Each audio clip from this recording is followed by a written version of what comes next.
Assalamualaikum warahmatullahi wabarakatuh. Perkenalkan, nama saya Ali dari kelompok 2 tugas PKN.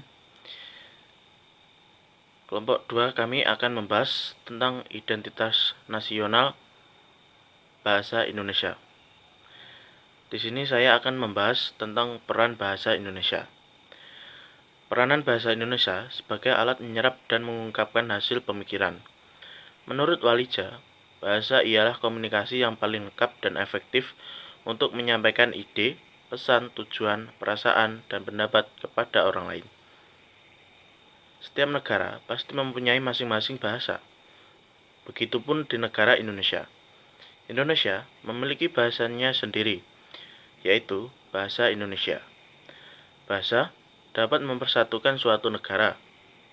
Bahasa tersebut mempunyai banyak fungsi, salah satunya sebagai alat komunikasi. Maksudnya adalah setiap orang bisa mengungkapkan hasil pemikirannya melalui bahasa itu sendiri. Mereka bebas berbicara dan bebas mengeluarkan pendapat selama bahasa yang digunakan masih sesuai dengan kaidah-kaidah atau tata cara berbahasa yang baik.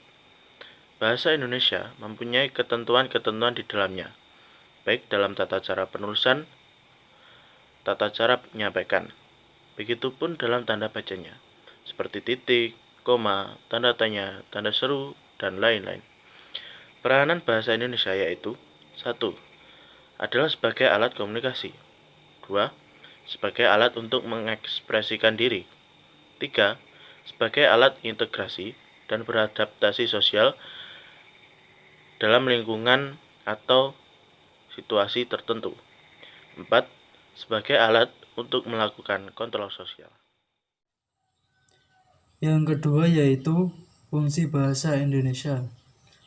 Fungsi umum bahasa Indonesia adalah sebagai alat komunikasi sosial.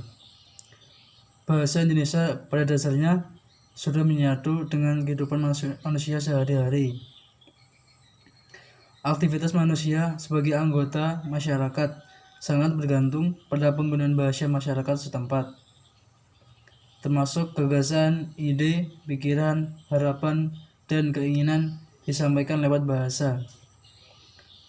Adapun fungsi bahasa Indonesia yang baku adalah 1. Untuk pemersatu. Bahasa Indonesia memersatukan suku bangsa yang berlatar budaya dan bahasa yang berbeda-beda. Yang kedua, fungsi pemberi kekhasan. Bahasa baku memperbedakan bahasa itu dengan bahasa yang lain. Yang ketiga, fungsi penambah kewibawaan. Bagi orang yang mahir berbahasa Indonesia dengan baik dan benar. Yang keempat, fungsi sebagai kerangka acuan. Bahasa baku merupakan norma dan kaidah yang menjadi tolak ukur yang disepakati bersama untuk menilai ketepatan penggunaan bahasa atau ragam bahasa. Kedudukan bahasa Indonesia. Bahasa Indonesia sebagai bahasa nasional memiliki 2 kedudukan. Yang pertama, sebagai bahasa pemersatu. Hal ini sudah tercantum pada Sumpah Pemuda tanggal 28 bulan 10 1998. Yang kedua, bahasa Indonesia sebagai bahasa negara. Dalam kedudukannya sebagai bahasa nasional, bahasa Indonesia memiliki beberapa fungsi. Yang pertama, lambang kebanggaan kebangsaan. Bahasa Indonesia mencerminkan nilai-nilai luhur yang mendasari perilaku bangsa Indonesia. Yang kedua, lambang identitas nasional. Bahasa Indonesia mewakili jati diri bangsa Indonesia. Selain bahasa Indonesia, terdapat pula lambang identitas nasional yang lain, yaitu bendera merah putih dan lambang negara Garuda Pancasila. Yang ketiga yaitu sebagai alat penghubung. Jadi di Indonesia itu terdiri dari beberapa suku dan daerah, maka dari itu sulitnya berkomunikasi secara langsung antar daerah dan komunikasi, maka diadakannya satu pokok bahasa yang digunakan, yaitu bahasa Indonesia sebagai alat penghubung antar provinsi, daerah, maupun antar nasional. Yang keempat yaitu sebagai alat pemersatu bangsa.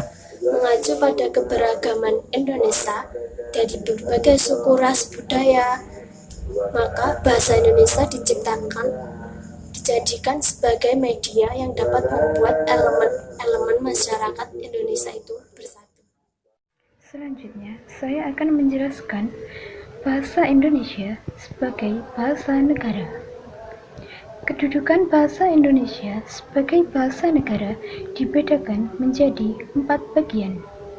Yang pertama, kedudukan bahasa Indonesia sebagai bahasa resmi kenegaraan.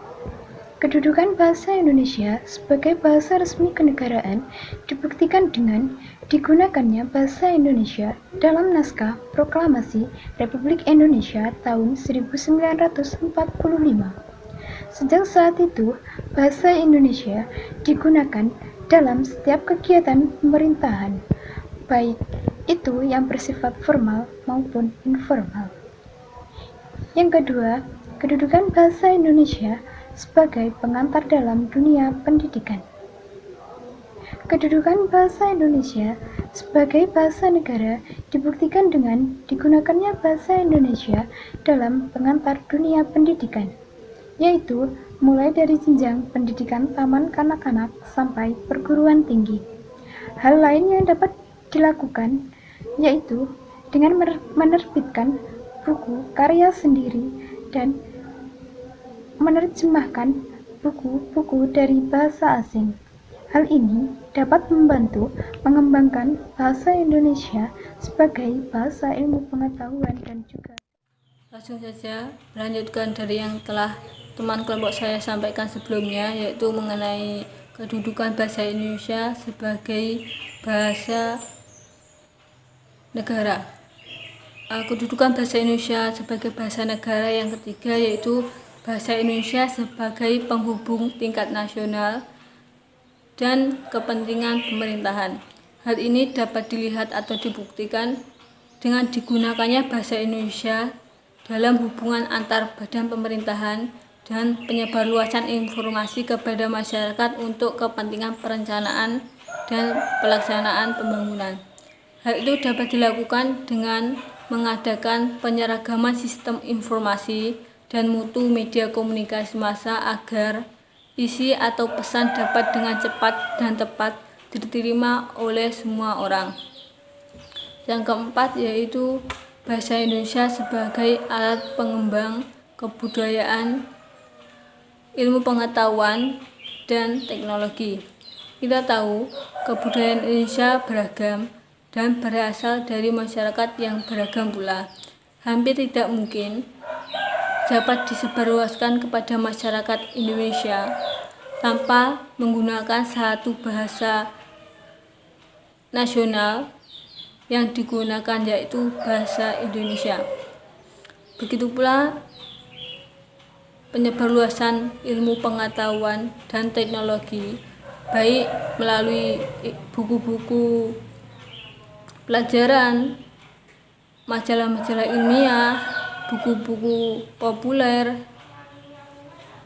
media cetak lainnya, media massa, tentu juga menggunakan bahasa Indonesia. Sekian yang dapat kelompok kami sampaikan. Banyak kurang dan salahnya kami mohon maaf. Akhiran walau mufiq ila akmu torik. Assalamualaikum warahmatullahi wabarakatuh.